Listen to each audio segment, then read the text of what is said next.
They see my disability, I see my ability.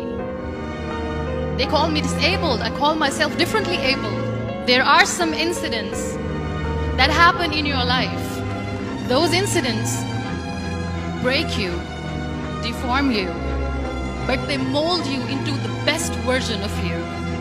And the same thing happened to me. I was 18 years old when I got married. My father wanted me to get married. And all I said was, if that makes you happy, I will say yes. And of course, it was never a happy marriage. Just about after 2 years of getting married, I met a car accident.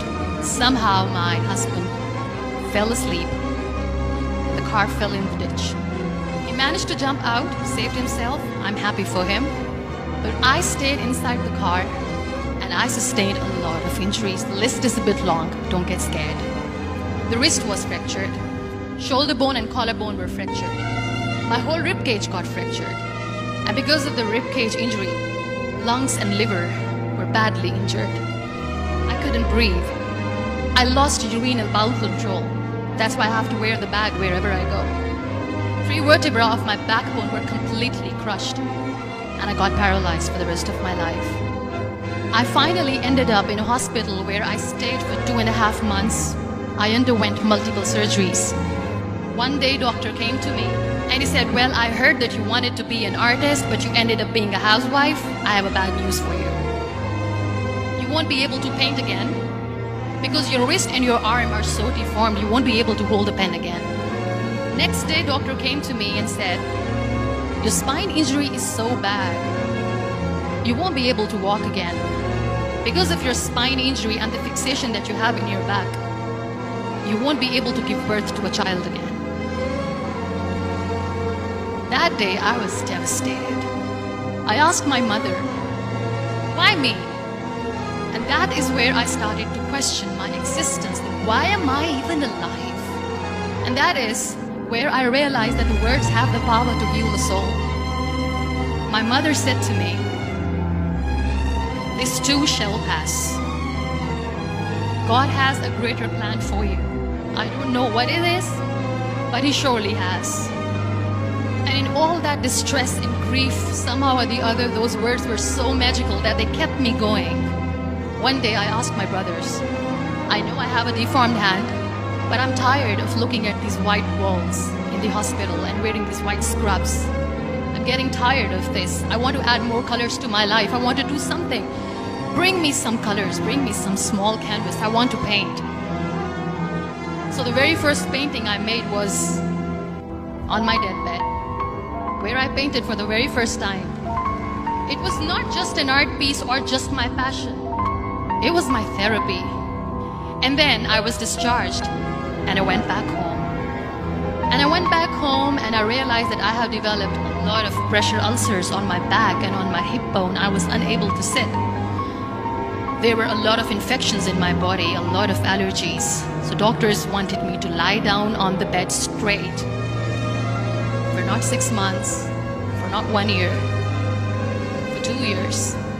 I was bedridden, confined in that one room, looking outside the window, listening to the birds chirping, and thinking maybe there will be a time when we'll be going out with the family and enjoying the nature.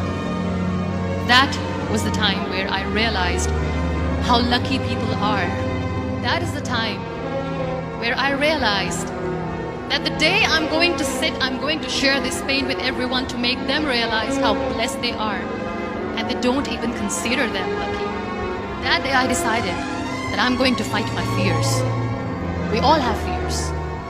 Fear of unknown, fear of losing people, fear of losing health, money. We want to excel in career, we want to become famous, we want to get money. We are scared all the time. So I wrote down one by one all those fears. And I decided that I'm going to overcome these fears one at a time. You know what was my biggest fear? Divorce. I was trying to cling on to this person who didn't want me anymore, but I said no. I have to make it work. But the day I decided that this is nothing but my fear, I liberated myself by setting him free. And I made myself emotionally so strong that the day I got the news that he's getting married, I sent him a text that I'm so happy for you and I wish you all the best. And he knows that I pray for him today. Number 2 was, I won't be able to be a mother again. And that was quite devastating for me. But then I realized there are so many children in the world, all they want is acceptance. So there is no point of crying, just go and adopt one. And that's what I did. People think that they will not be accepted by the people because we, in the world of perfect people, are imperfects. So I decided that instead of starting an NGO for disability awareness, which I know will not help anyone, I started to appear more in public. I started to paint. I decided that I'm going to join the national TV of Pakistan as an anchor person. And I've been doing a lot of shows for the last 3 years. I became the National Goodwill Ambassador for UN Women Pakistan. And now I speak for the rights of women, children. We talk about inclusion, diversity, gender equality, which is a must. Every time I go in public, I always smile. It's always a big toothy smile on my face, and people ask me, don't you get tired of smiling all the time? What's the secret? I always say one thing, that I have stopped worrying about the things that I have lost, the people that I have lost. Things and people who were meant to be with me are with me. And sometimes, somebody's absence makes you a better person. Cherish their absence. It's always a blessing in disguise. Live your life fully. Accept yourself the way you are. Be kind to yourself. Be kind to yourself. I'll repeat, be kind to yourself, and only then you can be kind to others. Love yourself and spread that love. Life will be hard. There will be turmoil. There will be trials, but that will only make you stronger. So when you accept yourself the way you are, the world recognizes you. It all starts from within.